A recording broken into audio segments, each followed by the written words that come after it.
One. Hello. Hi everybody. Hey everybody. We are live with Discussing Tabletop.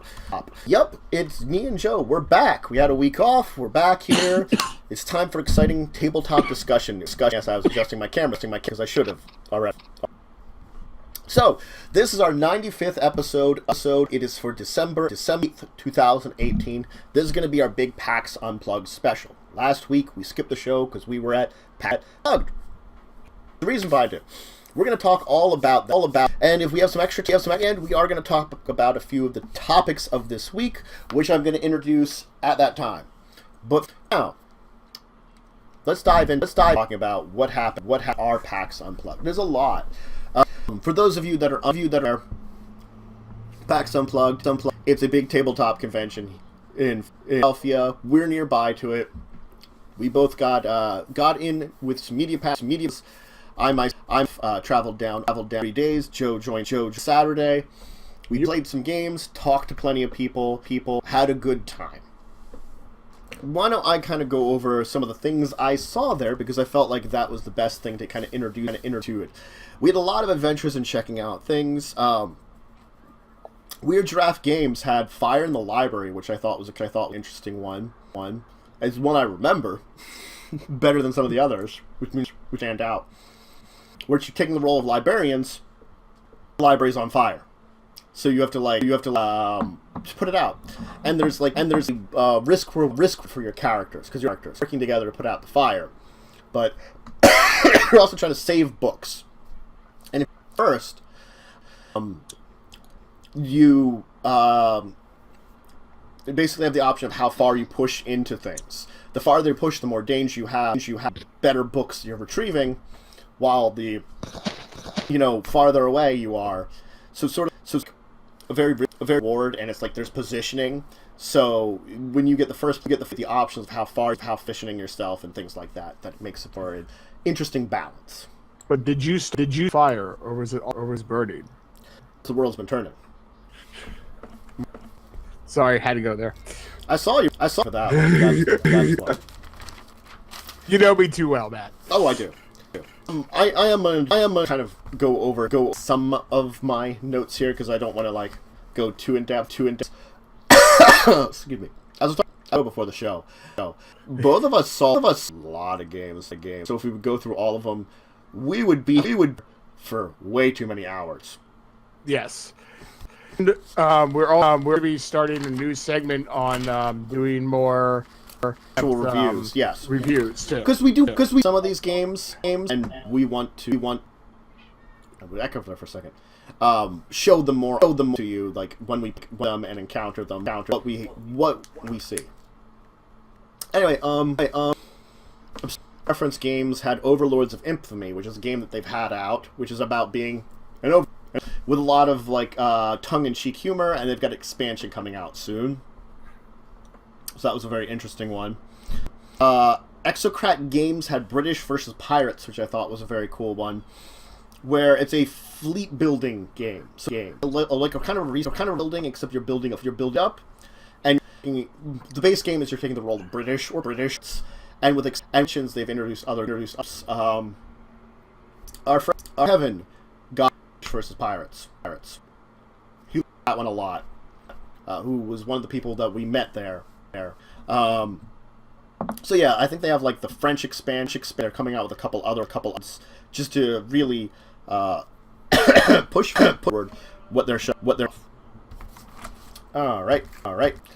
So our first idea I want to talk about is 1 goes to 11. About the legendary RPG, which is an interesting one. Because as they're talking to me, the fact is sort of an RPG. It's not an RPG is the best way to describe it. Because it's meant to be like an computer game. So there are no rules to it. Basically, the first page is like a load screen that you're going through. It's meant to be like a 3-night. So it's very simple. kind of fun, and because there's a lot of you can take it, but it has a replayability. It's like, you know, your characters and like so it's a little bit of choose. Hi Damien. Streamcat. Yeah, Streamcat showed up, everybody. To say mare. What else with Streamcat? Hi. Thank you for man now. You are a weird cat. I do like you. Good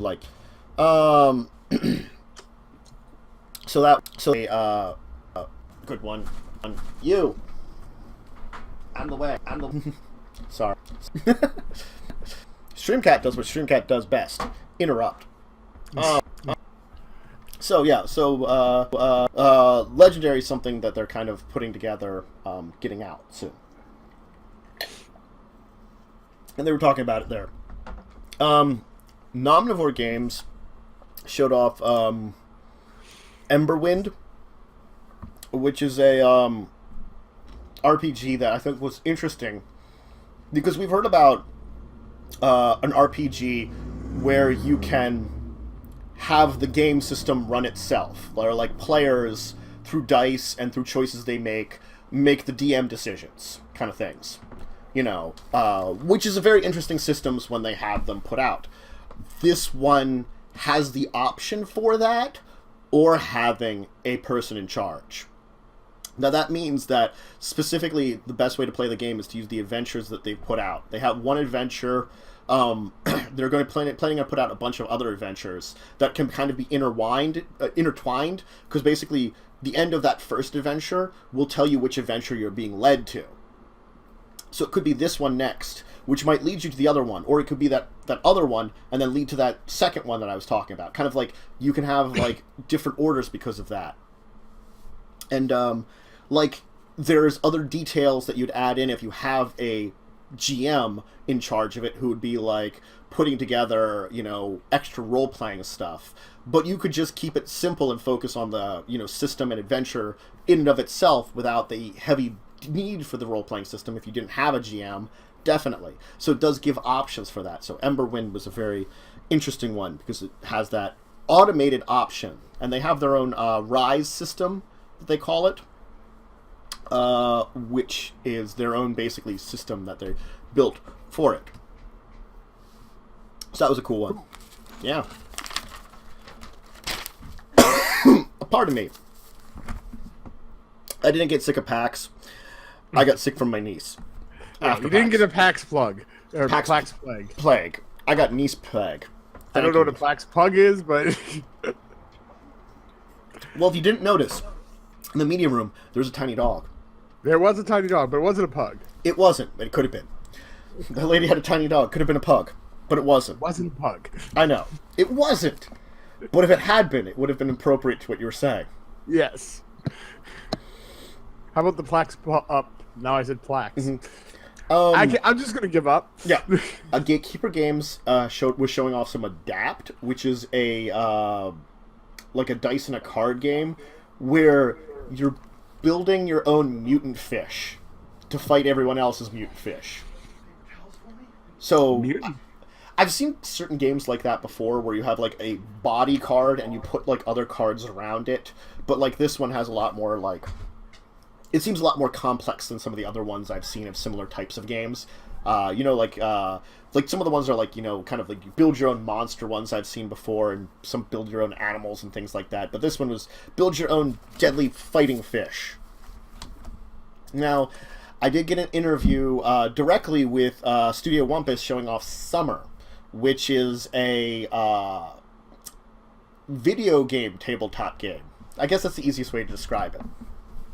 It's technically, they have it out in early access, but they've got it on Switch and they've got it on Steam. And effectively, they're doing a worker placement game that is one that you can only play in video game format. So it has certain things like everybody takes their turns all at the same time, where it does sound like people might have advantages, but because you're building stuff close to you, effectively you build what you want, And then if you want to take advantage of what you want, it's next to you. And then you'd have to, like, if there's something someone else has, then it becomes a little bit more tricky whether they're going for it or not. And the more things you build, the more complex it becomes because it's worker placement. But basically, you build your own advantages as you think is appropriate to your characters. And they have things like a timed auction system that counts down, that you only have like 5 seconds to like actually do a live auction almost for things that wouldn't work at all in front of you tabletop game, but if you did a computer version of it that you're playing online with your friends, great. I think the major thing about it is that they don't have an actual online multiplayer now. You have to be in the same area to play it right now. Local multiplayer. And that's a big thing. And that's why it's early access. So that was a cool one to... Go ahead. Just to kind of tie in together, because we also talked to North Star Games. Yes. Both of us, and they're doing an online... They're going to be releasing an online version of their big game Evolution soon. Yes. I figured that might tie in segue-wise. The evolution of like the online or the video game version of tabletop games has been something that, because they want to capture the same feel as a tabletop game, but maybe make it more unique and stuff like that, and make it that it's, and that one has like, yes, it has your multiplayer, it has I guess some. It has AIs suited to different levels. It has. They're saying they're going to have a system that you can find players that are on the same skill level of you through the app. So you're not going to play someone who's just going to completely wreck you every time. And it does have some options to play on your own if you really wanted to. So it gives. There was what the heck kind of mode was that? Campaign mode. Yes, a campaign mode that you can go solo. Yep. But they're going to be releasing that sometime next year. They've been putting a big focus on that. We may be getting the chance to talk to them in the future on that one as well. Yep, that's a good one. Shoot Again Games was showing off Born to Serve. I think this is the correct one. You're basically the low end of the boat superheroes that don't have very good powers. And because superheroes in this world are publicly funded, funding has been cut off a bunch. So you got to get like low-wage jobs to make up for, what you're not doing. And the only place that's going to hire you is basically this, like, the local diner. So, So the entire thing is all your characters, all the players who are playing are taking the roles of one of these superheroes who's basically taking a day to audition for the job, and whoever does the best gets the job at the end of the day, because he only has one waiter job open for one of these low-bred superheroes. So you do have superpowers that you have at each character, because it's got like a huge stack of characters, like 10 of them or something. So you play with like 2 to 4 or something, and each has their own weird power, which affects how well you can be on the wait staff. Why am I just picturing the other superheroes from the Tick? Like American Made and the chameleon sewer guy. urchins And the chameleon guy, and Batman. Well, depending on the version you go by, Deflator Mouse or Batman. Well, in the one version they did on Fox for a short time. Mm-hmm. It's a little like that, except like it's all about getting tips and serving people like correctly and things like that. So there's like all these kind of interesting balancing acts to it, and then you have your superpower which you can use to influence certain things. So it's kind of neat. I did talk about Reliquary Game Studios' Clockwork Dominion, which is a steampunk gothic horror RPG. I got to talk to them about. That was a cool one. And it's interesting because they got to talk to me about the way that they built their horror system. They didn't focus on the player encountering horror. Basically, in their kind of game world, there's like a force of chaos which helped create the universe that as a level of order came to the universe, it kind of put that to sleep. and now like it's beginning to like stir again. And because they actually have their own card system that you actually have to buy certain cards for it, you know, they don't have dice, they have a card system, that they have their own unique card deck that you have to get. But some of them is like this for stirs. And people that have been doing very bad things are the ones that are targeted by it first. So it kind of puts characters in line that maybe like they want to try to be the best people, but they're put in situations which maybe you can't always be the best person. And then you have to worry about, are my actions going to come back and haunt me then? And it's focusing on the horror on the player. So the player... Kind of like the bad stuff in Mage. Yeah, kind of like the bad stuff in Mage, which makes you kind of feel reticent about using your powers. Except it's using this that, like, very horrible, like, horror-related things happen to you. So it's supposed to fill you with this sense of dread of when it happens. Cool. Yeah, that was a very interesting one. Almost a Game had Space Chase, which is all about... This is a co-op game where you're outrunning an alien and having to deal with, like, things... You're kind of building a path as a group, outrunning these aliens and dealing with things that come up in your way. Effectively, it's sort of like a tile building game, but, like, each player will draw 2 tiles, put one of them down, like... They might have to put one down that has some kind of obstacle that then your people will have to deal with. Flying Nightmare Games, I love their thing here, had Beyonder, which was a 2D10 system, where it was a science fantasy system, where they kind of like breaking down and a monument system, they called it. They had like various like the magical energies of the universe are actually more like science-based and kind of things. You know, it's some interesting information about that one. Seemed cool. Deepwater Games had Sovereign Skies, which was an interesting one because it's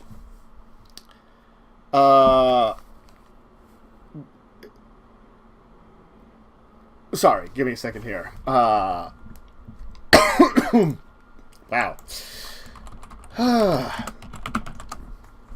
Yep, dying there for a second. No dying allowed. Sorry. Any questions on your end before I continue here with my death a little bit here? Ooh. Unfortunately, no, because I'm learning about a lot of this as you go on, because I wasn't there for that first day. Yeah, okay.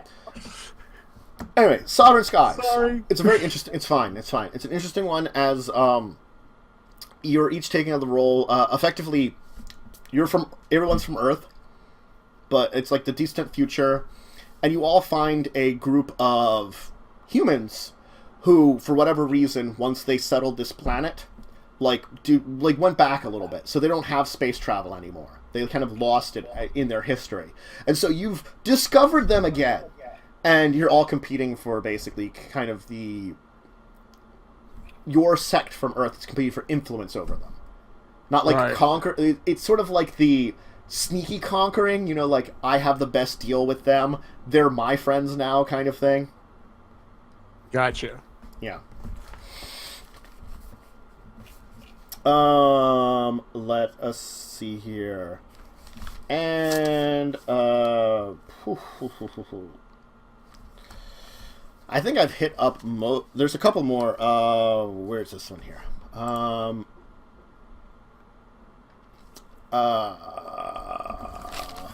Sorry, it's like I'm trying to like get my brain working through all the things that I've seen on here, and sometimes it doesn't work, you know?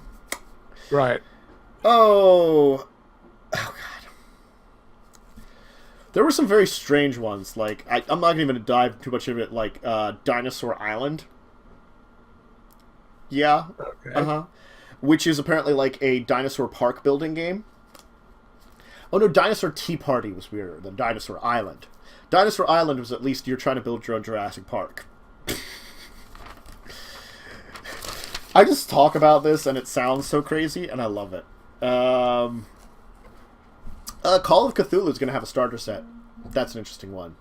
Like $25. It's a great way of getting into Call of Cthulhu, which is a kind of weird thing to say as Call of Cthulhu. Like your characters are probably going to die or go mad kind of game where you're probably going to go through a bunch of them. So right. I mean, at least it's a little bit of interest with that one there.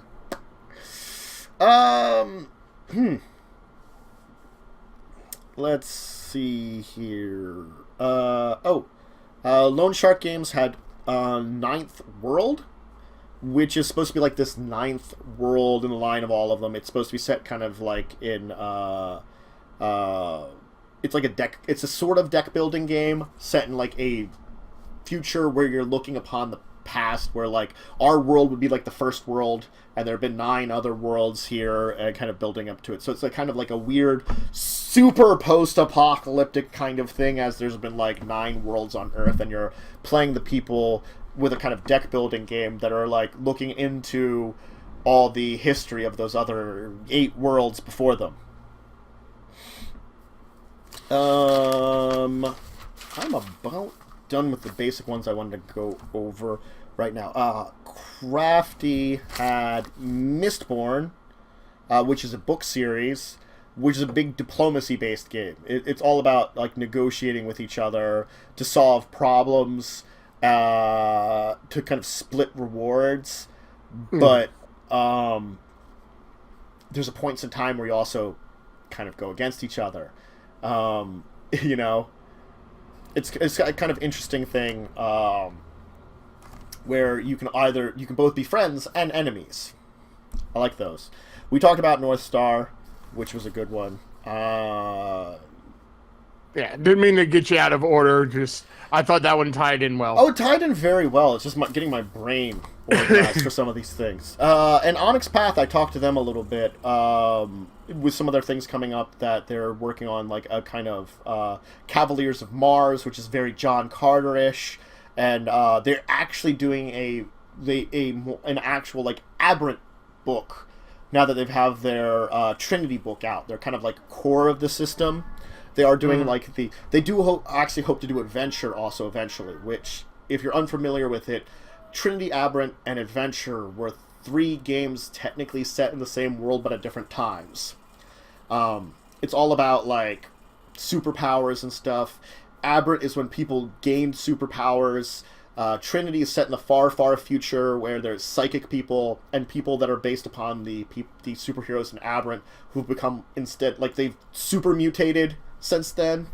And Adventure's like the prequel series, which is set in very Indiana Jones, Pulp Fiction kind of worlds. So it's interesting that they are hitting all of them up. Why don't you talk a little bit now? Because Onyx Path I ran into on Saturday. Okay. I'm going to start with Anvil 8 Games. I talked to... Sorry, I'm juggling screens right now and trying to... Juggling all of our information to get this done with in a reasonable time is... Yeah, so Anvil 8 Games, last year we actually ran into them and tried out their game, Frontline No Comrades. So this year, I got a chance to talk to them a little bit, and we got a nice free copy of Frontline No Comrades. It's a fun game. It's a line manipulation game. And they're coming out with an expansion on that, I believe, this year. They were they had some copies there. Trying to see my notes here. I think it's called Incoming, which is going to be an expansion on Frontline No Comrades. So that's something to look forward to. That should be an interesting new aspect of the game that they're going to add more cards to. So I wanted to give a shout out to them, and we got a chance to play some more of it while we were at the convention. Yeah, it's cool. Also, I talked to a company called, I'm going to probably horribly say this, but Yana Gowana Games. You were close.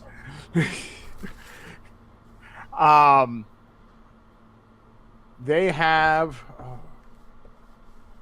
two games that are currently out, which it was Record and Stir Fry 8. Both of them. Well, the Stir Fry 8's a card game. I don't know a lot on that one. And then there's also Record, which is a board game that is based around music. But they're going to be coming out with a new game, Kickstarter in January, which I hope we can talk to them about, called Bloom. And it's going to be a tile-based game. Let me see. I think I have a link to, yes, the Bloom thing. I'm going to add that in.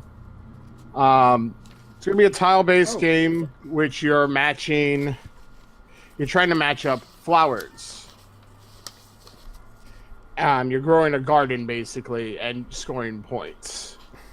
And that one looks really interesting. It has an interesting aspect. And the thing is, there's also a manipulation of the marketplace, because certain flowers are worth certain colors are worth certain points, but you can, on your turn, either play a tile or try to manipulate how much points things are worth. And you're all playing different tiles trying to score points on your own board. So you have to look around and say, ooh, okay, 3 people have yellow, I have yellow, maybe I have 2 yellow, is it worth me making yellow worth more? Or you could also spend a turn decreasing the value of a certain color. So it seems to have some interesting aspects of that game. I look forward to hopefully talking to them on the show here, to find out more when the Kickstarter is coming up in January. Cool. Moving along. Sorry, I am a little disorganized right now. I think we both kind of are. It's like... I know, we talked to so many people, and there's so many good things coming up. That's the thing, is like, I'm trying to talk about a lot of the awesome games without going too far and talk about too many of them, and it's kind of hard to be like on the fly choose, because like I've been going through my notes a little bit this week, but I have way too many notes that I didn't have a chance to go through my notes at all this week because it was a busy week. I also work. So my time is very limited during the week. It's fine. Next one I do want to go over was Greater Than Games. I'm really looking forward to touching base with them again. They are going to be doing a new RPG that's based off a comic series. Unfortunately, I cannot read my chicken scratch here. I know the release is going to be in January. I think it might be a Kickstarter. But I had a nice long conversation with them. They have a whole crap ton of games to go out. I would recommend taking a peek at it. Here is a link. I thank you for some links. I didn't throw any links up right now, but to their site. They apparently do have well, I tried to at least pull up some of their web pages ahead of time. Yeah. Well, again, you the big difference. Okay, it's Sentinel Comics. That's what it is. Because right now they do have a one-shot adventure that you can get through them. Ooh. And I think they're going to be expanding on that. So that looks really promising, and that's right up our alley. And the one thing with a lot of these RPGs we're talking about, we're going to be, hopefully sometime in the new year soon, starting a new segment on Sundays actually doing, testing out different RPGs. So this is one that we might be able to talk to the actual creators and, maybe come up with something to test this out. Yeah, awesome. So that one I was really thrilled about. I think that might be something really interesting that could come in the future for us. We also wanted to talk about Leder Games, Leder. Let me pop that link out. paste. They are the... Okay. So they're going to be coming out with Vast. It's part of a system that's already been out, and the new thing is the Mysterious Manor. Before, they already had the Crystal Caverns. They just did a Kickstarter that just finished for Vast not too long ago. I will also throw up their Kickstarter page if you want more information on the new Vast game that's coming out. But they also are going to have a few new games coming out in the new year that they wanted to talk about. So hopefully we can get in touch with them on that as well. Sounds good to me. Let me just see if I have... Yeah, the newest game is the Mysterious Manor expansion. So, but they said they have new games coming out in the second quarter of this year. So, what that's about? My brain is not working today. It's fine. Pretty much midway in the year. Okay, cool. So hopefully we'll be able to talk to them about it. You know, what new releases they might have coming up at that point. What did I? Sorry. It's fine. Just mention, I also talked to Queen Games. They're going to be in touch with us about new games that are going to be coming out. There are going to be U.S. releases of games coming out this year. I'm guessing that they're already in other countries, but they're going to be working on some U.S. releases of them. And they have games under them such as Pioneer, Solaris. Okay. Game called Wyrm Party and such. Here is a link to their website. Just wanted to give a quick shout out to them since they were nice enough to give us some time. They have a lot of different games under their belt, so they're a large company. Let's see. I wanted to go into. We already talked about that one. Got that. Roxley Games. Now their newest game that came out is Dice Throne Season 2. It's a addition to their first game, one of their earlier games, Dice Throne. That was one of the things they were displaying out, but also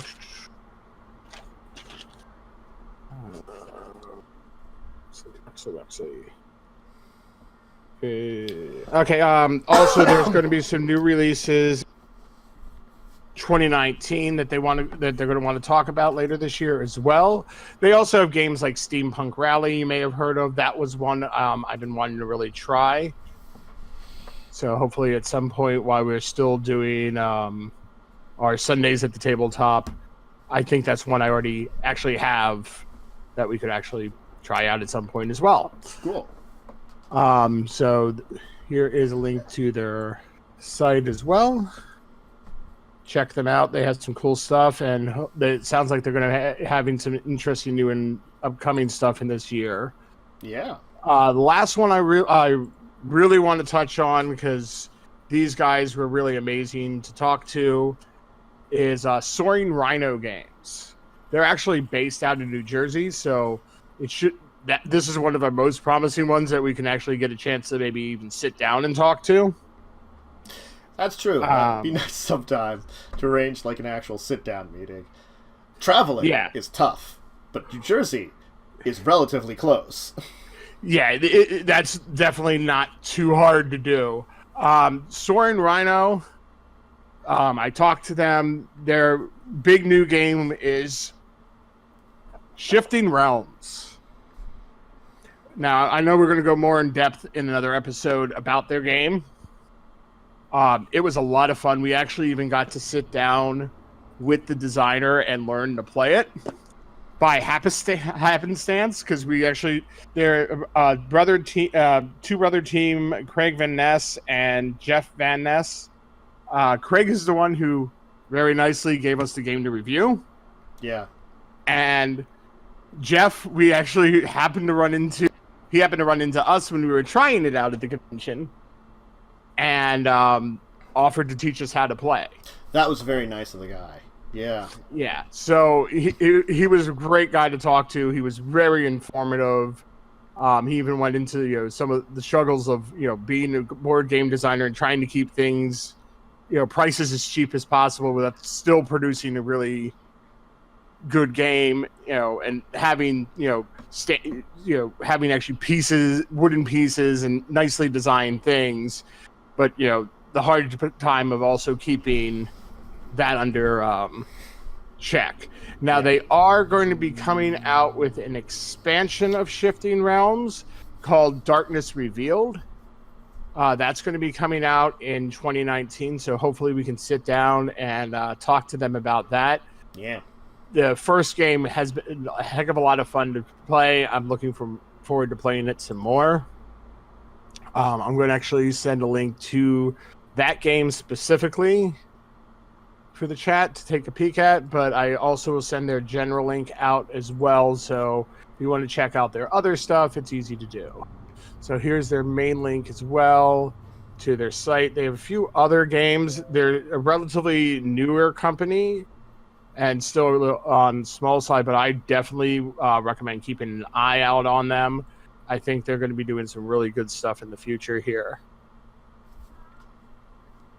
So there's that link as well. I think the other game, just so you know, is that they have Pirate Tricks and Mammoth. So check out their games, support them. We always like to find new and upcoming designers and support them so we can get some more cool games out in the market. Cool games are plus at any time. So that's all I have. Also, I do want to bring up, we did get to play test Pathfinder 2.0 on Saturday as well. We did. That was something that I did want us to talk about, which I hadn't gotten to yet. But we got a chance to play Pathfinder playtest. It's different. They have a much different action economy, which is a little more complex, but also streamlined. That's an odd way of saying it, but I like saying it. Everyone gets 3 actions a turn. You could use all of them to move, you could use all of them to hit, or do other things. I also find fascinating their way of determining initiative. Thank you. My brain was just not. That's why. As soon as you were talking about it, it came to mind that they use, depending on the situation, you either use something like perception for initiative, or stealth, or something else, depending on the type of encounter you're doing and what you're doing at the time you start the encounter. You could be using just straight initiative. That is one of the options. But if you're getting into a counter and you're already like stealthing up to someone, or you're using perception to try to spy on them or something. I don't think they have an actual initiative score. I think the basic is perception that you use normally. Okay, maybe it is. I might be off there. But if you were being stealthy the entire time, if you're doing something else, then that's based off of what your initiative is going to be instead of a traditional initiative way of doing it. So I think that's really interesting. The only downside of the playtest, I would say, is we didn't get to do. It was just very combat oriented. Yeah, we didn't get to do any actual role playing aspects to see how non-combat works really in the system. Yeah, and I think it's hard to do with the kind of playtest sort of thing. Well, yeah, when you only have an hour to show off the game, you're going to probably show the fighting, which I completely understand. Now, on the controversy, on the opposite side of that, is last year when we did Starfinder, thank you. Mm-hmm. We did have a little bit of time in there, not a lot, but a little bit of time in there to do some of other things other than fight. Yeah, but I felt like that one was also very, very testy. Oh, it was also very combat driven too. We had a little bit of that.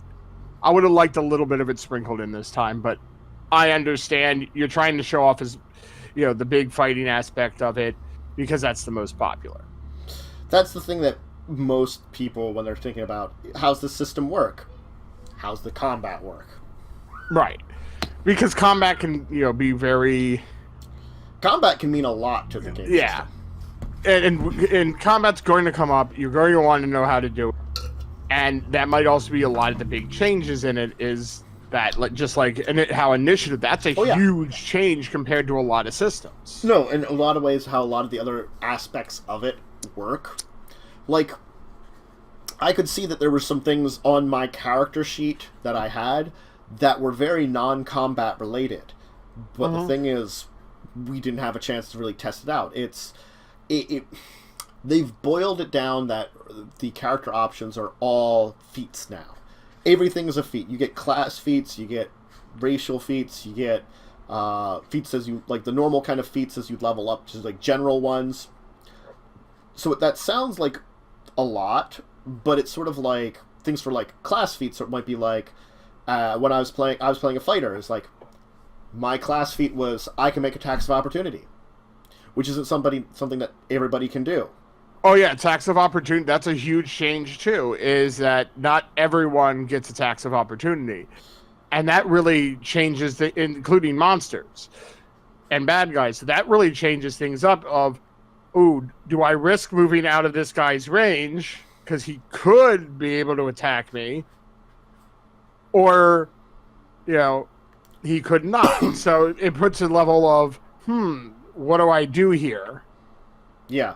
You don't know what the exact result of your action is going to be necessarily then, because you can't trust that it will or will not have an attack of opportunity. Right. So I overall, I liked the experience. I'm looking forward when we do switch over to with Sundays to see what, hopefully that we can do that relatively early at least to try out the system, and then maybe revisit it once it's actually released. Fully. So that one's one to keep an eye on. I think they made a lot of positive changes, and I look forward to trying it out. Yep. Okay, cool. Now I had some more stuff to talk about because I really only hit up through part of my Saturday.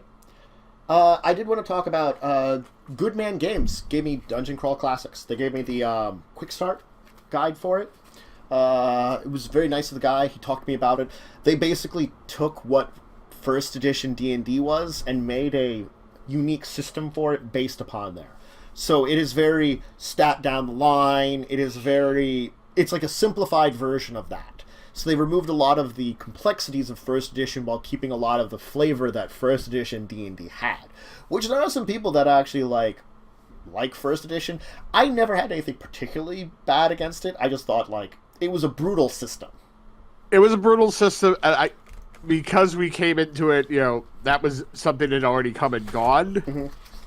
It's weird looking back, and I know you mentioned this one does the same thing of there are no races, everything's class. Yeah. So, if you're an elf, it's a class. Yeah. And it's I just find that so strange because it's just but you're born an elf, you're not born a fighter. I like how they have they start you at level 0 in this, and they have an occupation chart where things like I'm an alchemist, an armorer. I get a hammer that I'm trained with, but it uses the stats of a club. That aspect I find really cool because that's something I've played with in the few times I've DM'd in D&D and stuff. Yeah, of giving starting at the general, the level 0, and then moving up. Either doing that or just giving some NPC, blacksmith or some levels of that. So you have that in your backstory that, okay, this is where I came from. This is, why I know some of this already. And then, showing the power, showing how you developed. Yeah. I find that a really cool and interesting aspect. I like their spell system. Effectively, you roll a die when you cast a spell, and it has a chart of results. And now it's not, you don't have a limited mind. you might lose and fail, and then not be able to cast your spell again. That's like 12 to 11. But it's also like the more times you cast it, you get more penalties to using it again, basically. So it's kind of like a diminishing returns.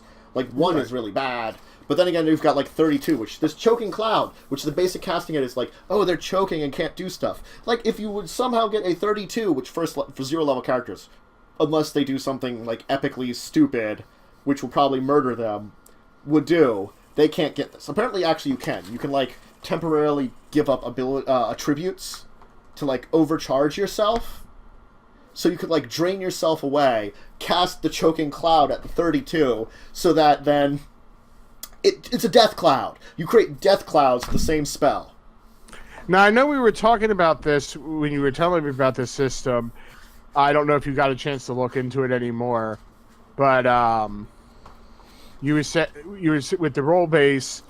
That my question was, if you rolled super high but didn't want to kill people, could you scale that back? Let me check spell checks. The higher the roll, the more extraordinary result.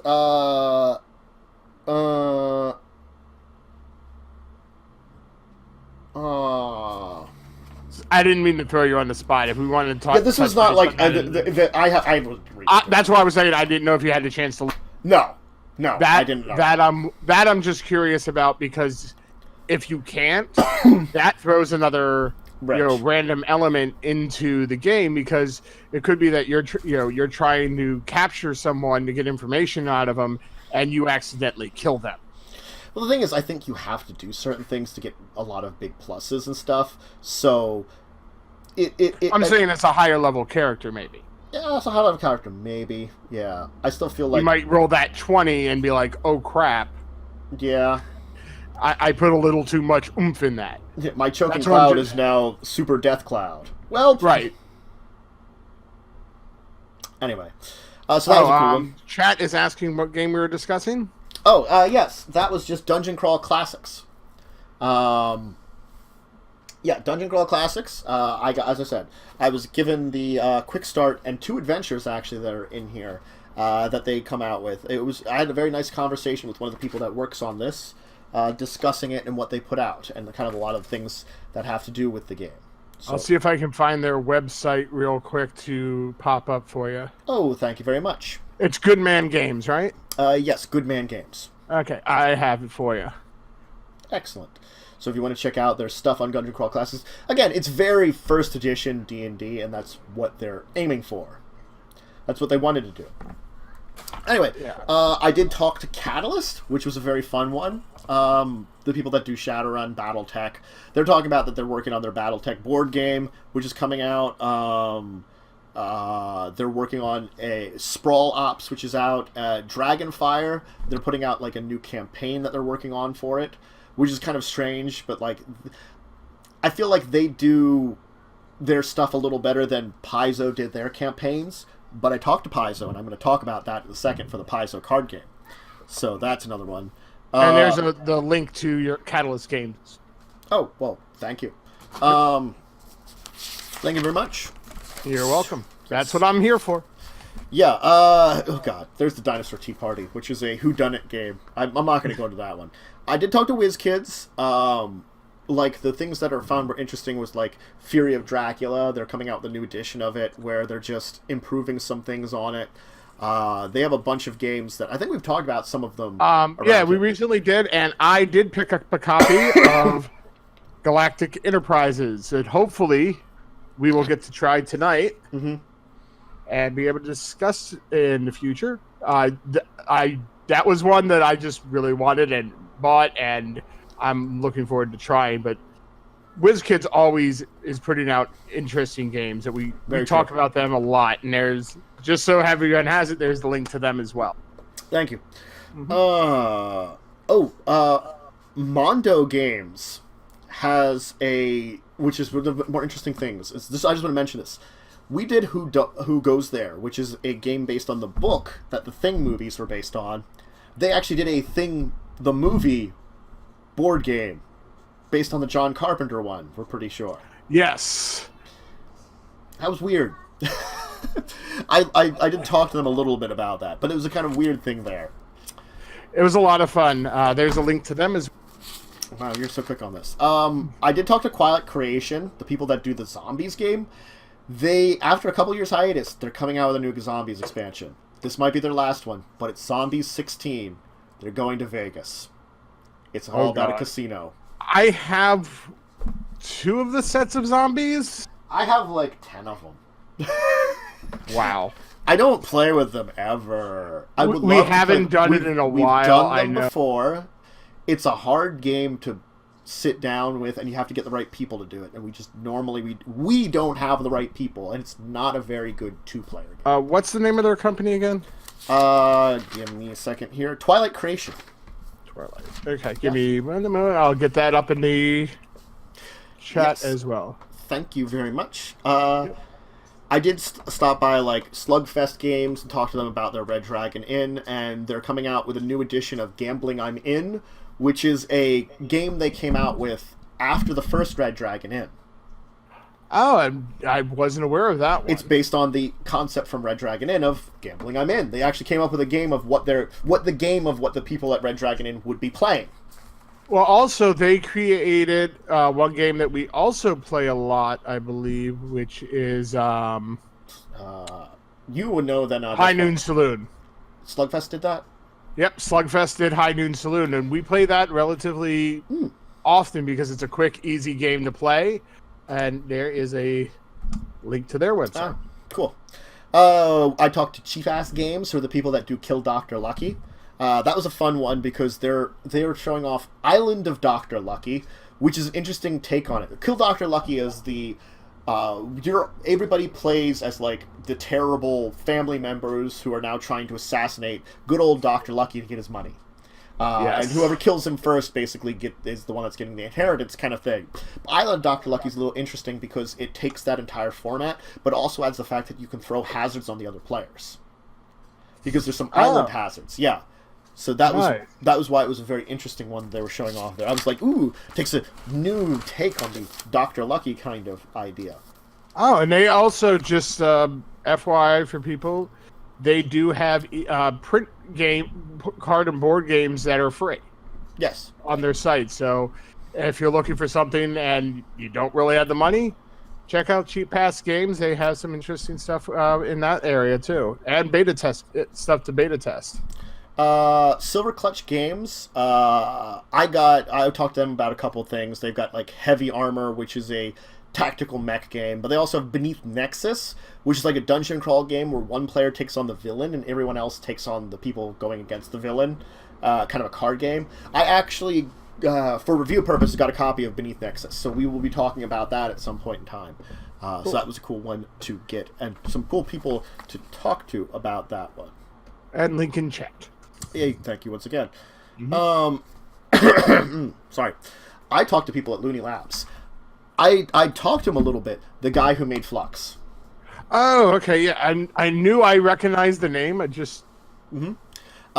So the big thing on Flux is they are putting out... Remember they put out the two Star Trek and Next Generation? They are doing a DS9 Flux, too, now. Ah, okay. Well, that's interesting. Considering they're doing one of each of them...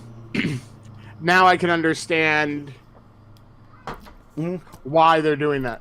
Oh, they also have a Star Trek Flux Bridge expansion. Yeah. They have little expansions. They have come out with a couple of these little expansions to add to your Flux games, which are very interesting. Now, I don't know if I have the name correct here. They have this big pyramid box, which it's called like the Pyramid... God, I'm terrible at my handwriting here. I apologize, Looney Labs. My handwriting's here. Effectively, it's 27 games in one. Oh. Or is it 22? God. They have 25 Well, I games have a link to their site if you want to... quickly try to check up on it and see if I can find it quickly. Yep, I just put that in there. I'm on their site right now. Online. Let me go to their online store. Yeah, they do that. They do that game called Pyramid as well. I forgot that. The thing is, we've played Ice Dice with them. Yeah. What this entire thing is, it's all these games that use those same components. Oh, okay. It's a big box with just these simple games and instructions on how to use these, and like a couple little extra things for like a couple of them. So is it the Pyramid Arcade box? That's it, the Pyramid Arcade box. It's $77. But you get... let's see, it includes Black Ice, Color Wheel, Give or Take, Hijinks, Homeworlds, Ice Dice, Ice Towers, Launchpad 23, Looney Ludo, Looter Invaders, Martian Chess, 22 different games. Pedal Battle, Petri Dish, Pharaoh, Powerhouse, Pyramid, Shambo, Treehouse, Twin Wind, Versatility, Volcano, World War V, and Zark City. I think they were saying that like 3 of the games, which I'm so bad at names. Here is a link to that specific box on the store their store. Yeah, 3 of the games were not created by the guy who did Flux. Only 3 of them, but there were ones that were very popular, so he wanted to include them, including one that he was talking a little bit about. I think it was Zark City. That was like very complex and hard, and he's like, if I think he was like saying like, you know, if you can learn to play it better than him, more power. Like he would like give you something or something. He made a joke about that to someone else that he was talking to, because there were you sometimes get in like conversations where other people are there too, and you can't interrupt them when you're hitting up on people. So that was a very cool one. I talked to the people that did Kids on Bike. They were very. I talked about them a couple weeks ago. I think you were off, and I had Carpe DM on as a guest.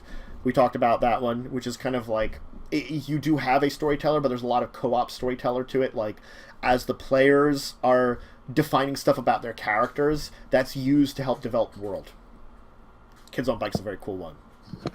Link in chat. Yep.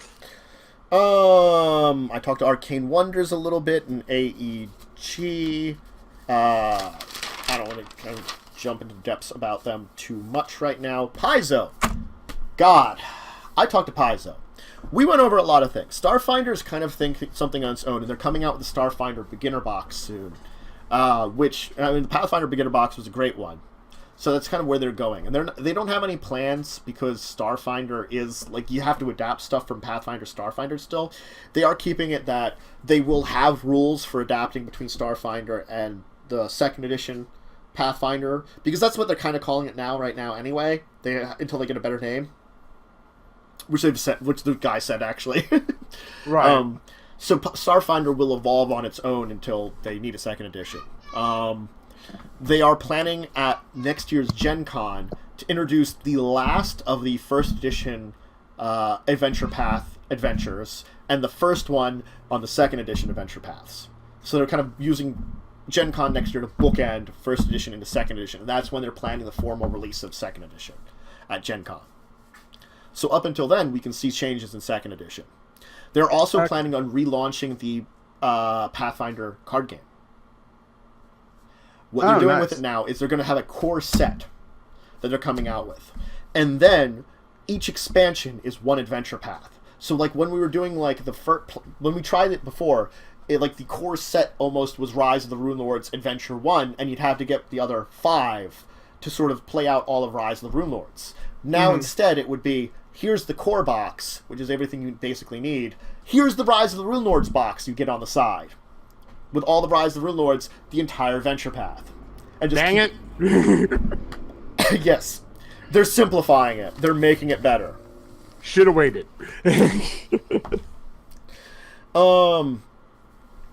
Let's see here. I talked to New Experience Workshop, which have their biggest thing that they have right now is a stocking stuffer collection. It's 3 mini games that they actually gave me copies of together, so maybe we could try some of them out today. They're very simple, fun little games, like palette swaps, all about arranging like these ribbons, like with these little cards and stuff. They had like showdown, little duels, something, and then a little golf game, which was kind of interesting. So it's all like based on like little cards and stuff. Yeah. I did stop by and talk a little bit to Fantasy Flight about things like Arkham Horror, discovering new lands and stuff. Cryptozoic, I was talking to them a little bit. They have the new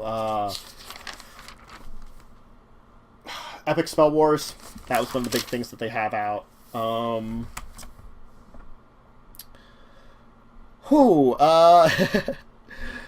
Stopped by Flat Hat Games, and Come On Games is the last one I kind of stopped by out of all of them.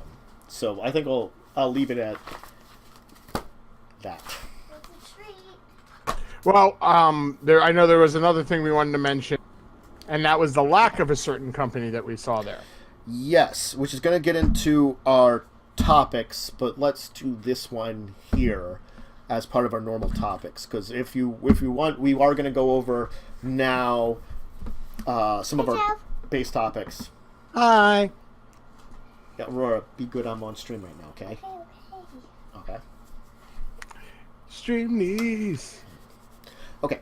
And they're cute. Yeah, go play. Go play. My dad wants to show what I can't. Go bother Pop. I think he's cooking downstairs. He's cooking. We'll see what he's cooking. All right. So yes, what I'll do is why don't we talk about the lack of someone there, because that does directly tie in with some of the things I was hearing when I was talking about some people and learning about some things, which is a very interesting one. Right, I figured it would be a good time to... No, this is the perfect time to do it. And then we'll take a small break, a couple minutes, if people need it, because we are going to be going a little longer today. Though it ended up, we spent less time on the pack stuff than I thought. It's just, I didn't want to go into everything, and that would have made it insane. So, I have pages and pages of notes on games I saw. Yeah, we really worked that con. Oh, we worked it hard. Yeah. Steve Jackson Games had a very small showing there. They didn't even... last year, they had several... Tournaments. My brain just died. Tournaments of Munchkin. They didn't even have one this year. And the thing is, I was thinking about it, we were talking about it a little earlier, and you're saying, like, well, it's not the same kind of releases as they had Steampunk and Shakespeare. But the fact is... They're still releasing ones. So yeah. I'm surprised they weren't there at least trying to promote those. The Ninja Turtle one just came out. They could have had Ninja Turtle Munchkin tournament. Right. And, and especially... They normally do, like, with the tournaments, like, the big tournament they do, normally the big prize is, like, a Christmas box containing a bunch of different ones that, they did this year and stuff like that. I was really looking forward to trying that again, because last year I came very close to winning that. Mm-hmm. The fact is, we didn't hear a lot about the Munchkin CCG either. No, there was almost nothing there on it. I think they were showing it off a little bit at their booth, but that was basically the tables they have. Even, like, a quarter of the size of last year. It felt like area at least. I felt like they had like a bigger like display area before, and this was almost the area that we went to play the Munchkin CCG. That was all that was left there. It was like that and like a small corner next to it. It did feel a lot smaller than last year. I don't think it's like a quarter. Okay, well, it was smaller, yes. Yeah, it was smaller, and it like I think they had a big banner up last year and stuff like that, so you could see where they were easily. It was a lot more subtle this year. Yeah, they didn't have a presence, and I'm unsure. There could have been a lot of reasons to us not having a presence at the con this year. Yeah, I mean, it might not have drawn as much as they thought it was going to last year, and they scaled it back. That's a possibility, but. Considering the Munchkin CCG tournament, the first day the first 2 days it was there was completely, all spots were completely taken, and that this year they didn't have anything. That surprises me. The thing about it is, it comes into some things about I was discussing with some people by chance actually that do things with the Munchkin CCG. And learning a little bit about the state of the system from the player's end, which is a very unfortunate thing, is Steve Jackson Games may have let the boat sail, unfortunately for it, because they're keeping a lot of quiet. Like the new set that they're working on, the new expansion, they haven't actually put out like a serious release date on it. That's a thing that people would like to hear about. Like certain problems and complaints and stuff, they don't address people, apparently, which is a problem. They've been a little too quiet, and I think that might be the problem. It's like we always thought that their market was a bad one to put it out in, but we didn't say they're doomed from the start. We said like this is a bad market. They're going to have to do this right. I don't know if they are right now. Yeah, they had several missteps. I mean, there was the whole printing issue that they had. Yeah, there was ones where you could get like packs of all rares. Yeah. And then packs of no rares. No, there's a weird thing that like I heard that there's apparently one of the rarest cards is not a rare.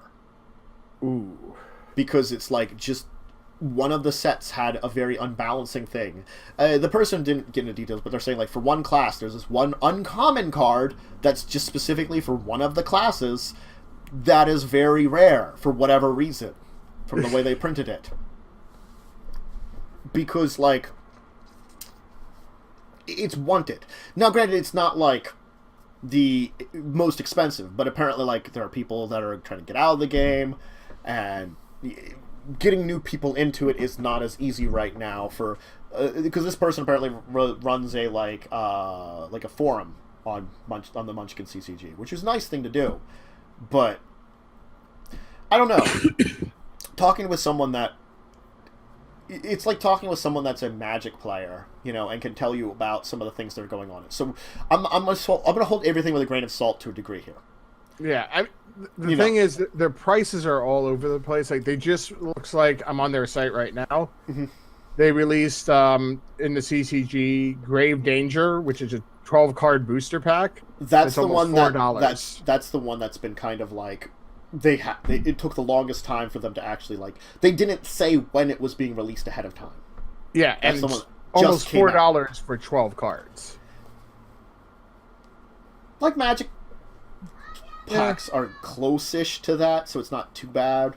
But it's still, I think it's still a little higher, and they have the price point might be a little bad, but it's I don't think that's the price point. I don't think is so bad that it would kill it low. I'm just saying they seem to be a little all over the place with some of their pricing. It's a little like not horrible, just Yeah, like they have a fat pack that they just released. That's $19.95. That's not horrible, but I don't know. Doesn't say how many come in it.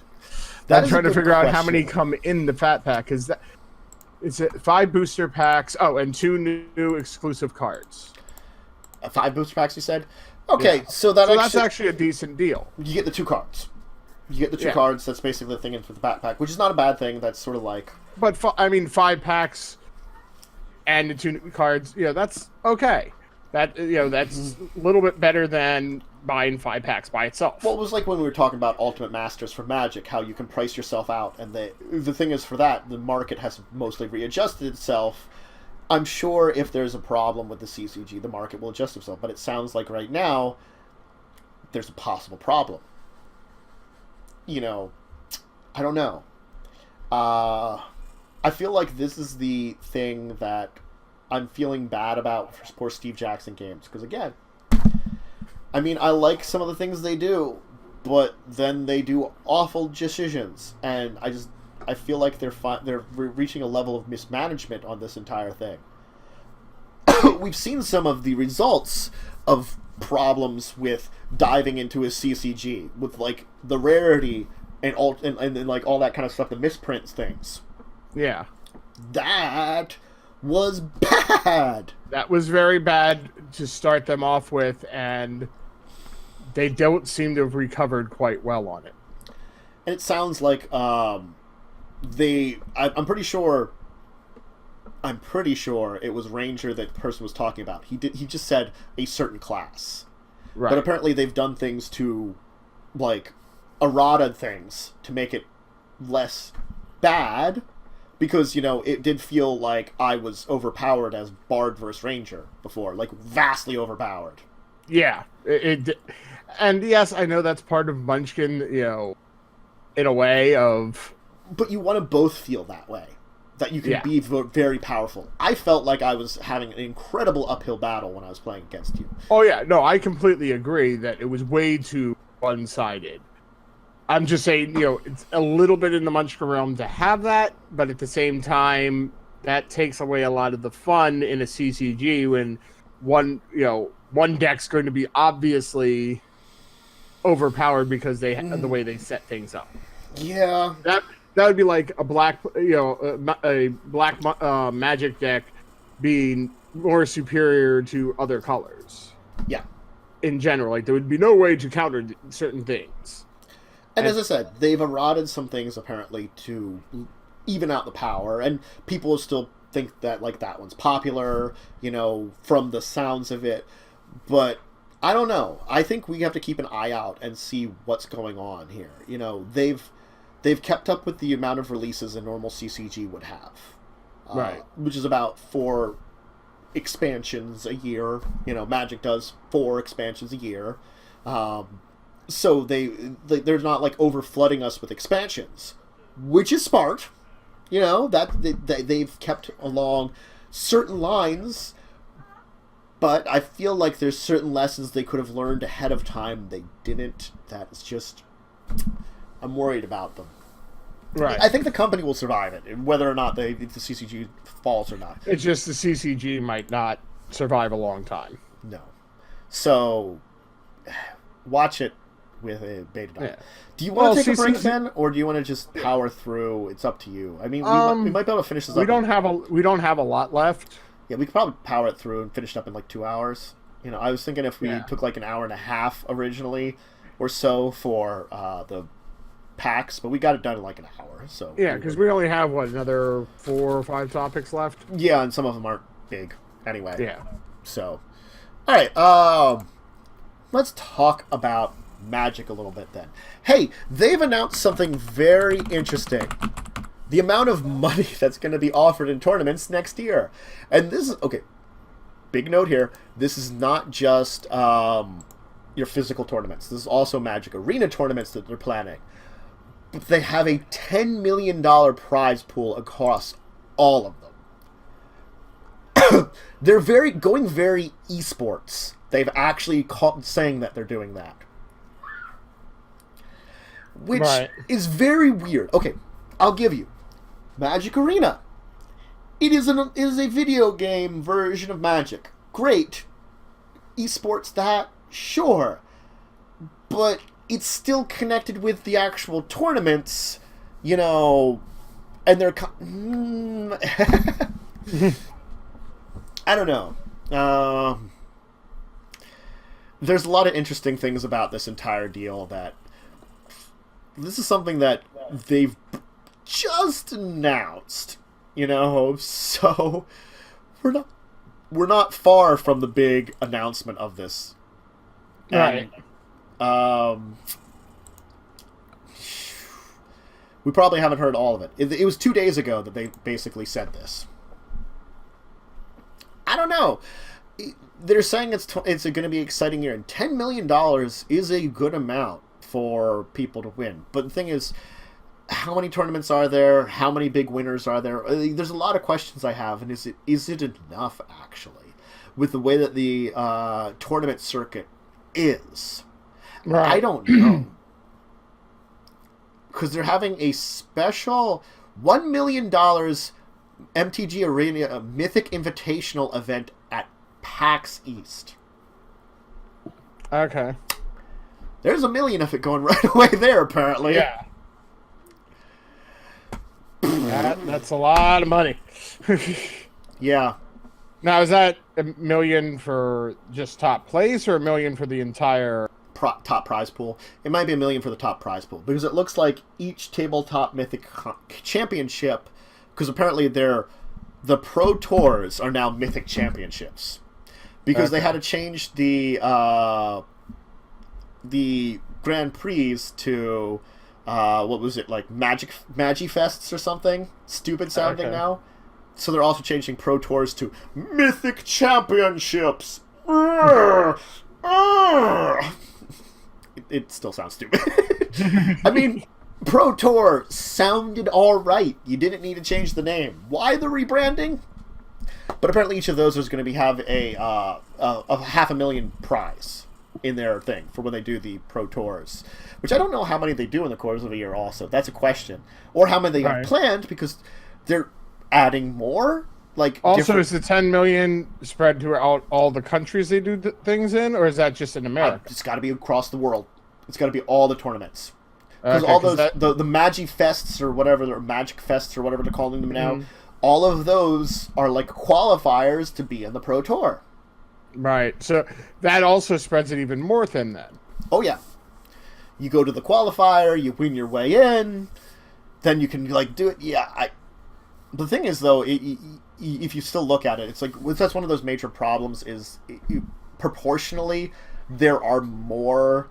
The Mythic Championship schedule, there are 4 throughout the year.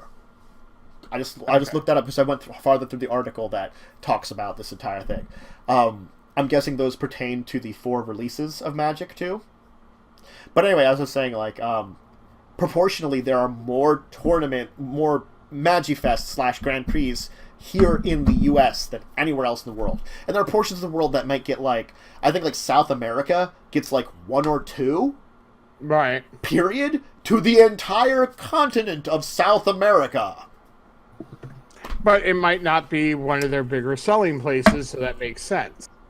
I have heard tales. Brazil is very big. Okay. Well, I'm just saying, I don't know. No. Oh, I've heard some tales. International's mixed bag, and some of them, but, like, I saw some stuff and read up on some stuff on, like, the fact that poor South America actually gets kind of shafted, especially Brazil, because Brazil, for stupid reasons that Wizards doesn't do anything to correct, the customs has to open the shrink wrap on each booster box. Ooh. So then they shrink wrap it in just generic brand. So when you're opening a booster box in Brazil, it's in generic shrink wrap. So you don't know that, hey, maybe the people at the store, they could have opened up a box to put on display or to put some cards in their binders, gotten a couple of mythics, and then stopped with that box, gone to another one, maybe got lucky the same, packed a new box that's probably not going to have any mythics anymore. Right. Yeah. Shady. Yeah. There's a lot of problems, and apparently, like, that's the worst, one of the worst stories, but apparently, like, Magic does not do very good international. Though they are trying certain things. They're trying to get into China. They put out that, like, in the, like, the Chinese deck thing. I'm like, the international thing, which was cool, but apparently it was an awful deck. That was the problem, is, like, the cards in it were just not great. So, like, they're trying, but trying badly for a lot of things. But Wizards, I don't understand. Look, this is getting into a lot of other things, but, like, so, yeah, apparently, like, the Grand Prix circuit of the Magifest held at Channel Fireball events offers 2.5 million prize pool at dozens of events in it. Okay, so they're throwing to the championships, the Mythic Championships, each $500,000.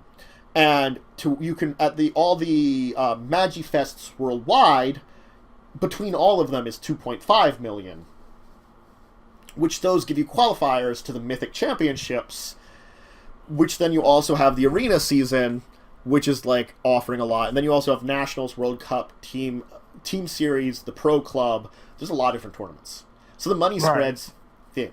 So 10 million sounds like a lot, but I don't know if it actually is. Maybe it is more than they have before.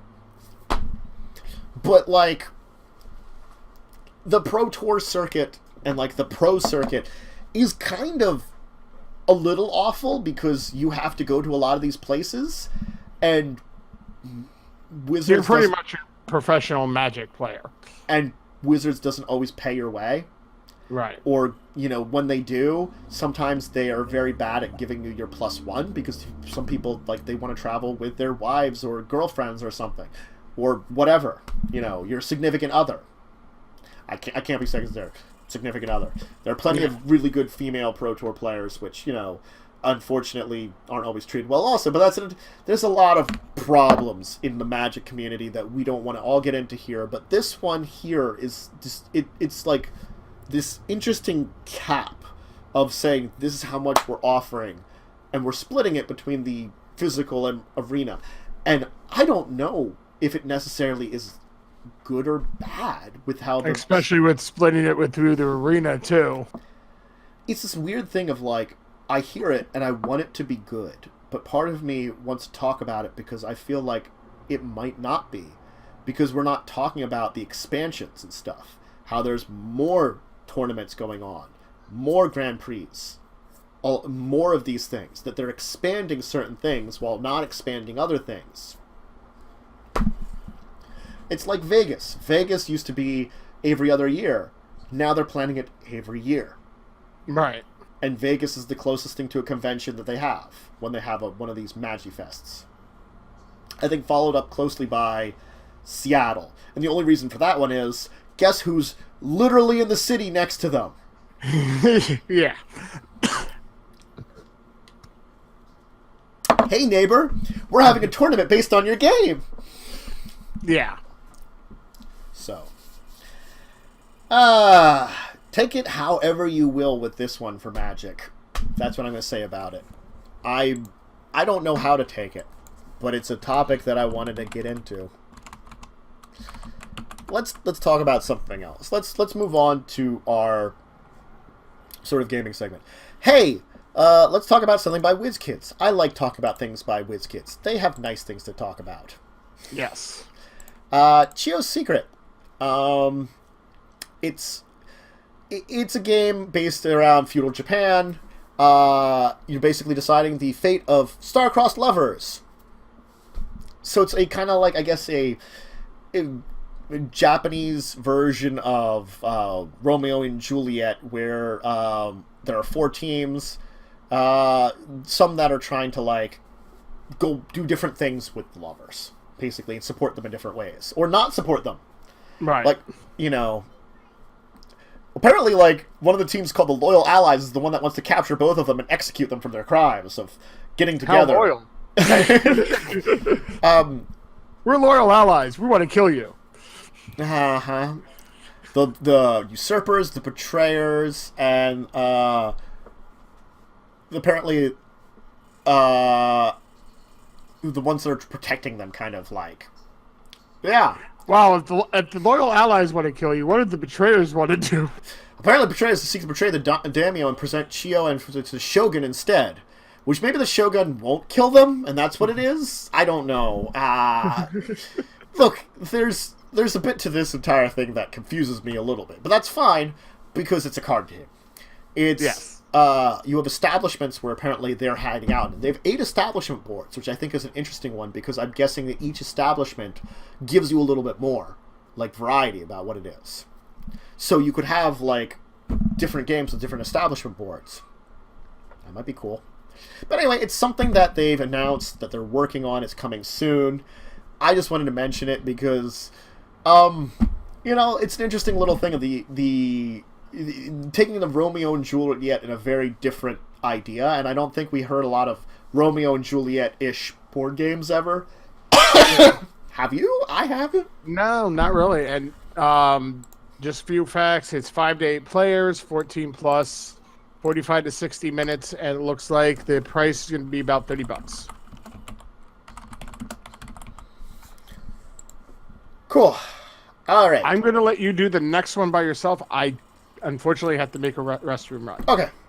Sorry. It's fine. I'm going to talk about something that I might have actually talked to Cryptozoic about at the convention.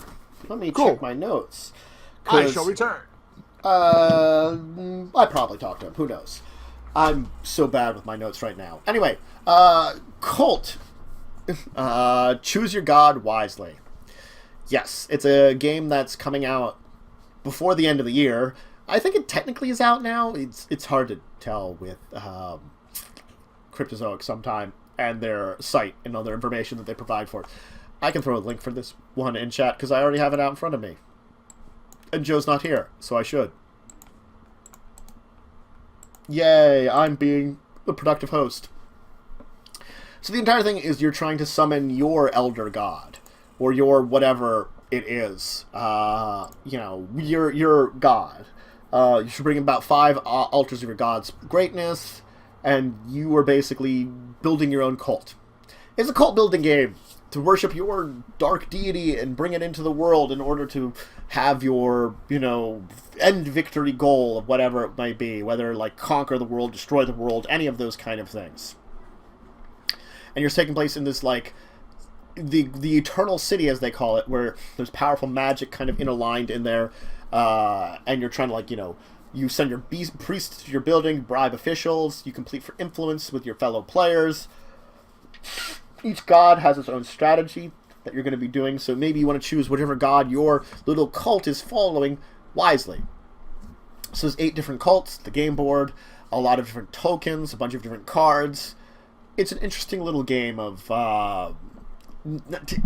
going culty, which most of the time you see something go cult, it goes directly Cthulhu. And this doesn't really go Cthulhu in the same way. It doesn't have the same kind of like Lovecraftian feel for your cult kind of things. Not that I'm sure you don't have one of the cults that is more Lovecraftian. It isn't throwing you directly into that with the way they're building, which I think is is unique in a way. We don't see them not pushing that. Is that English? That's probably English. Oh. Yep, that's probably English. Probably. Give me a second here, and I will show everybody this image here. Because I'm good at doing these things. I'm good at doing my job. So yeah. I think it's a pretty interesting little game. I definitely would suggest checking it out for yourself to see if you want to play it.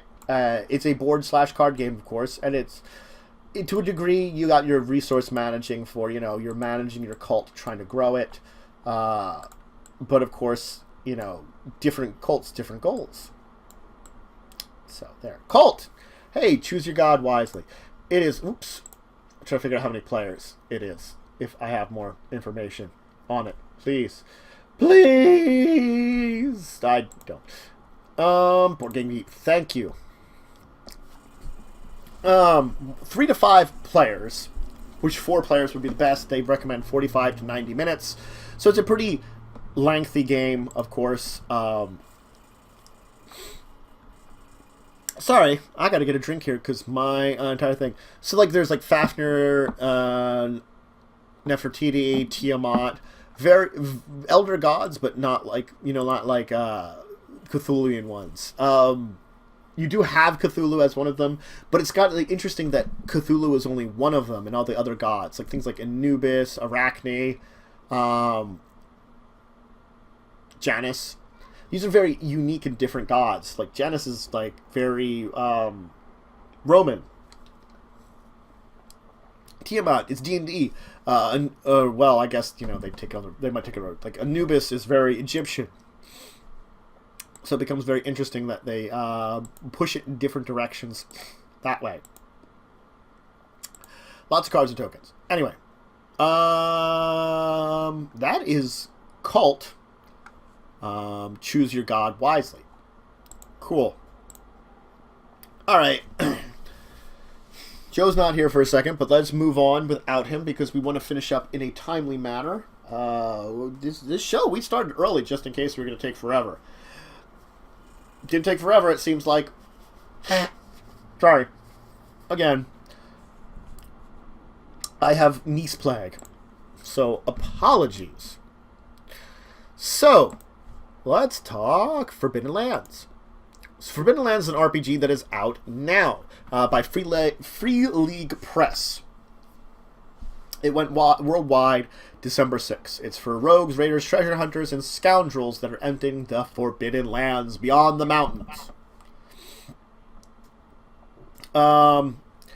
It's where you could ride the back of a dinosaur.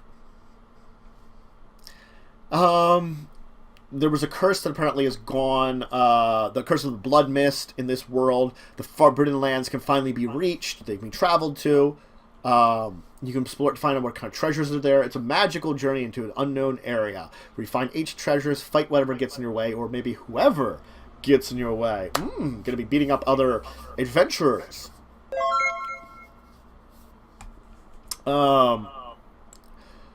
Yes. Oh, Joe, can you be back in a second? Trying to multitask this without Joe is definitely different. And hopefully soon we'll get Wyrm back, but apologies that he hasn't been around. I'm going to try to see if we can get some other co-hosts for the show. If you're just a little behind the scenes thing there. Anyway, so that's a very interesting one that is very adventure with, you know, a kind of fantasy feel. There's magic, there's dinosaurs. It's all about exploring this dangerous forbidden land. Laughing in the face of danger and battling amongst each other. Let me put their... Don't battle my forbidden land. No, I've done the Forbidden Land RPG. After I talked about the cult one, which was interesting. Sorry for the little break there. No, it's fine. It's fine. It's like one of those things as I talked about having a break, and then we didn't have one. And so that, right, and... that makes you think about it. Yeah. Anyway. So, like, Forbidden Lands is kind of like a take on classic role-playing fantasy. It's a survival role-playing game. You're going on missions dictated by others to explore these forbidden lands. You can be raiders, rogues, trying to make your mark on a cursed world. Basically, this curse is lifted and opening the way to the forbidden lands. You can be doing lost tombs, terrible monsters, just wandering the wild, building maybe a stronghold, things like that. Okay. And you could ride a dinosaur, because the picture of the book has a guy riding a dinosaur.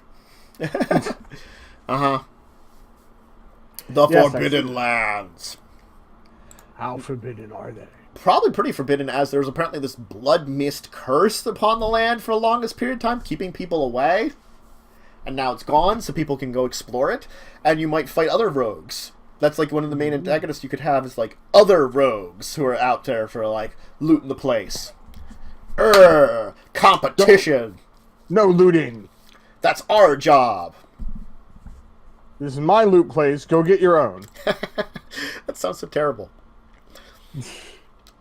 Alright, and then the last topic we have for today is Conan the Monolith Sourcebook, which is a weird one I wanted to mention. Okay, so apparently Modiphius has their Conan RPG, which this is of.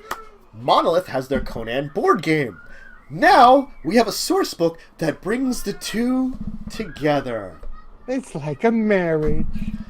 You can use your game pieces for the board in your RPG and bring RPG elements to your board game. Win-win! You got your RPG in my board game. You got my board game in your RPG. Yeah. So they've been working with Monolith Entertainment to do it. So, it's interesting that they're doing a crossover between the like miniatures board game and the role playing game. So there's new materials for apparently the board game too. You got, of course, like a complete board game campaign with 10 new scenarios for the board game, which is great if you've got the board game. And it's a solo cooperative campaign also that's made up of 9 new scenarios. So it's another 9 new ones that's either solo or cooperative one. A role-playing adventure campaign set in the Black Coast, which I'm thinking is kind of what the board game is around, I'm guessing, because that's like something that's included in here. Rules for solo and cooperative play for the board game, kind of expanding that one. Guidelines for using Conan tiles and role-playing resources to create new scenarios for the board game, and then also characters, monsters, equipment, and artifacts that can be used in your role-playing game that are probably based upon stuff in the board game. Right, but I can also see if you own both, you know, you could do your fight sequences almost on the board. Yeah, I think that's what they're kind of talking about doing, using like this because it is a miniatures board game, using the stuff that you have in the board game for setting it up for doing that. Because I don't know about Monolith's Conan board game very much. Monolith Conan board game. Oh, damn it! It showed up in Google and then went away because it hates me.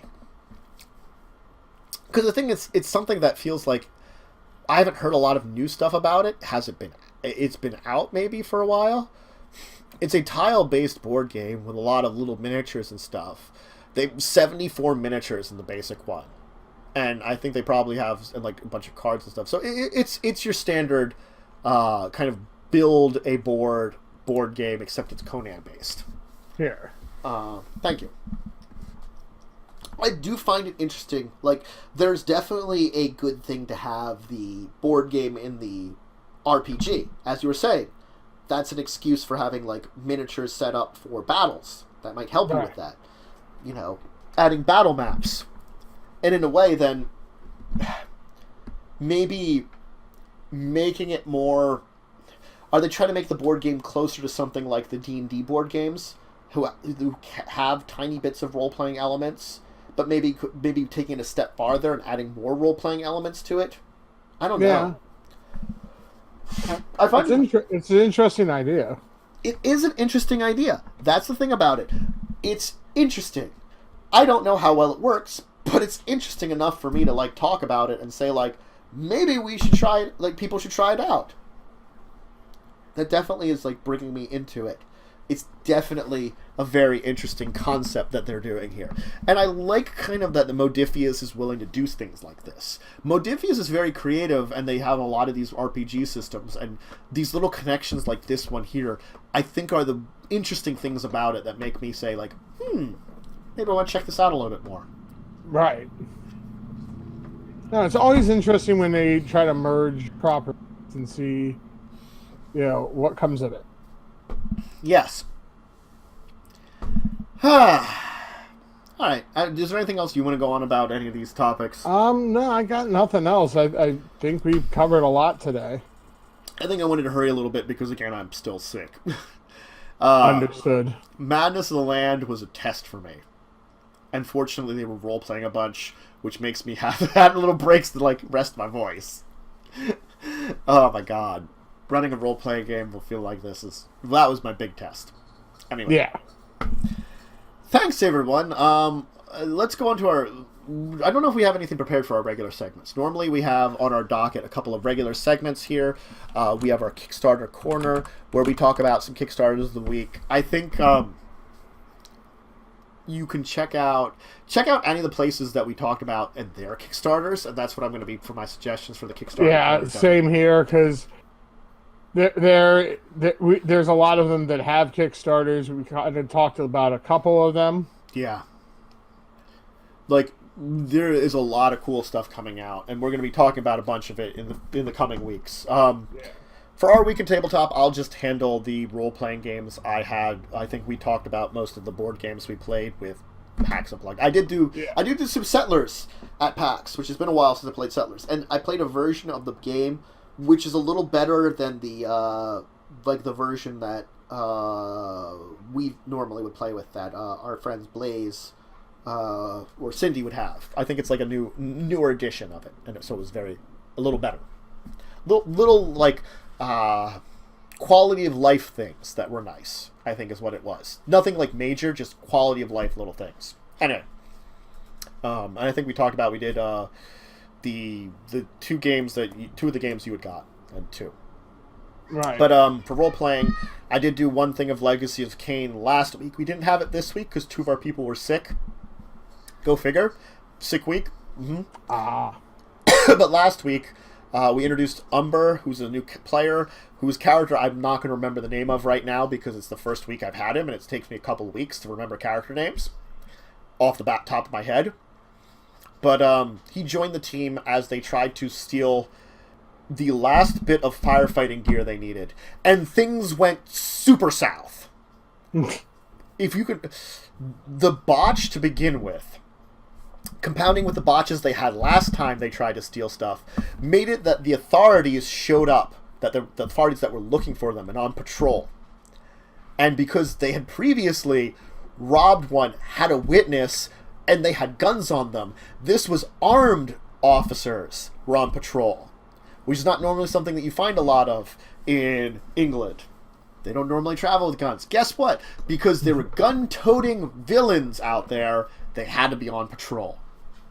So, their Nosferatu is making getaway, basically summoned badgers and had them attack one of the officers. Yes, he summoned badgers. 5 badgers showed up, and he's like, go attack that guy. We had to, like, figure out how many badgers were in a rural town in England that would have been within his, like, vocal range. Can I just ask something? Why badgers? Because he was figuring out what kind of animals that would be vicious would be in the area. It was badgers or foxes. They're in England. Yes. Oh, God. Mm-hmm. Why not just dogs? That would be the fun. That would not be the fun answer, though. Dogs would have been the smart answer. There are a lot more dogs.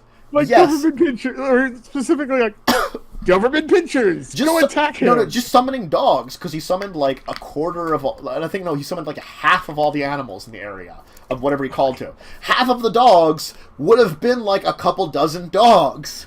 There are lots of dogs in the area. Right, but you know what else I picture? Mm-hmm. Like one of the Queen's dogs just coming too. Yeah, well, just a bunch of badgers showed up, and so the cops who are like waiting to find out what's going on are confused, and then they go and attack one of them. So while the cops are dealing with badgers, he drives away, and he's going to be in a car chase, which we couldn't even get to because the other side of the team was trying to make a getaway, but got into a fight with a detective and 4 officers, and got into a slapfest with them. And vampires are not good at slapfest, but apparently these people were terrible at slapfest and couldn't beat up police officers. So a lot of them got the crap beat out of them. Comically so. The other 3 members of the team couldn't take these 4 on. It was awful. And so they've managed to defeat them all right at the end of the session, and they're going to kidnap the one police officer who has the same exact stats as the 2 other, like, uniformed officers, but because he was beating the shit out of them and surviving all their attacks the longest, they're like, he's the epic one, we're going to ghoul him. Oh, God. But also, they did get a warning out because the detective was trying to make a getaway and was on the comms, like on the communication. Some more officers are going to be showing up soon. As he's like limping away, having been crippled, as their Ventru wasn't able to knock him out for the longest time. And kept running after him and trying to as he's trying to like make this call out. It was so pathetic of a battle. It sounds like it, unfortunately. And then, of course, we had Madness of the Land 2 weeks, where last week we only had 3 players. And the 3 of them went and explored this place. And managed to take on a Chain Devil, who was a lesser Chain Devil, who had a CR equivalent to an Earth Elemental. They defeated the Chain Devil, but the Earth Elemental beat the shit out of him. It rolled well on all of its damages and managed to take him down. They reduced it to 25 health. At the beginning of this week's session, the 2 remaining players showed up to save the day because 2 of the people were dying and defeated the Earth Elemental like that. Because the Warlock, because now 2 friends, once again Eldritch Blasted and rolled shit for damage because she always rolled shit for damage on every one of her Eldritch Blasts which hit the thing. And then their rogue, Winter's newer character, ran up and then criticaled and hit it with an offhand attack because he was too weapon fighting. Criticaled with the normal hand, offhanded it, which the combine of those damage there, plus the Eldritch Blast critical, which was still pathetic, was enough to finally kill it and deal 25 damage. Oy. Finally! Because they couldn't deal damage for the life of him. As Nokrin said, since very early on, he had the ability to reroll 1s and 2s. He's had great weapon fighting since the previous season. Has he ever used it? Not really. No. He used it for multiple attacks here. He re-rolled all the damage dice on one of his attacks. All of them. Because they were 1s and 2s. And he rolled only 1 or 2 higher on those re-rolls. It was sad for damage. Oy. They could have taken the Earth Elemental. They didn't. But they finished exploring there. They took care of some things in the castle. Winter actually used the rumor chart a few times, found some things out that would have been interesting. The fact is, there are a lot more interesting things that if they actually ever use the rumor chart, it would be great. But meh, whatever. Had some encounters, went and talked to the Fae folk, and now they actually did something smart when they encountered orcs while exploring all the other side of the bridge. They used disguise self. Oh, that's good. Yeah. It's because their artificer with his, because they have very utility spells, he created items of disguise self for 2 of the people, and the warlock has disguise self as one of her invocations. So the 3 of them disguise self, while the goblin hid in a backpack, and they convinced them, and because the orcs are they're dumb. They managed to easily convince them, hey, we're of another group that lives far away, and we just found you guys. We're some of the last survivors of that place. And they're like, oh, you should go talk to our shaman, who normally, if you would encounter them there, you'd probably have to kill a bunch of orcs before you go meet the shaman, and then the shaman would be like, I forgive you for the murder. Because you can help me. Instead, it's oh, you didn't murder my people. I like you even more. Can you help me assassinate our current tribe leader so that we can make peace with our enemies? Because he won't let us. So yes, that's an interesting thought. Yay, smart. The fact is, there's other things that they're going to encounter, which I know for a fact their group composition is going to give them an instant in on, more than I was expecting. So, well, they have lizard folk, and one of the places they can explore in this adventure has basically a primitive race of technically they're troglodytes. They're primitive troglodytes. Right. But that's basically a lizard folk. They have an inn already. It's like they have so many inns with these groups by chance. If they brought Red around, but Red is retired for now, replaced by lizard folk. Red? Yeah. He's joined the guards. Was he replaced by Blue? No, he was replaced by Usak, the lizard folk druid. Should have been Blue. He should have been Blue. That would have been comical. But that was our week in gaming.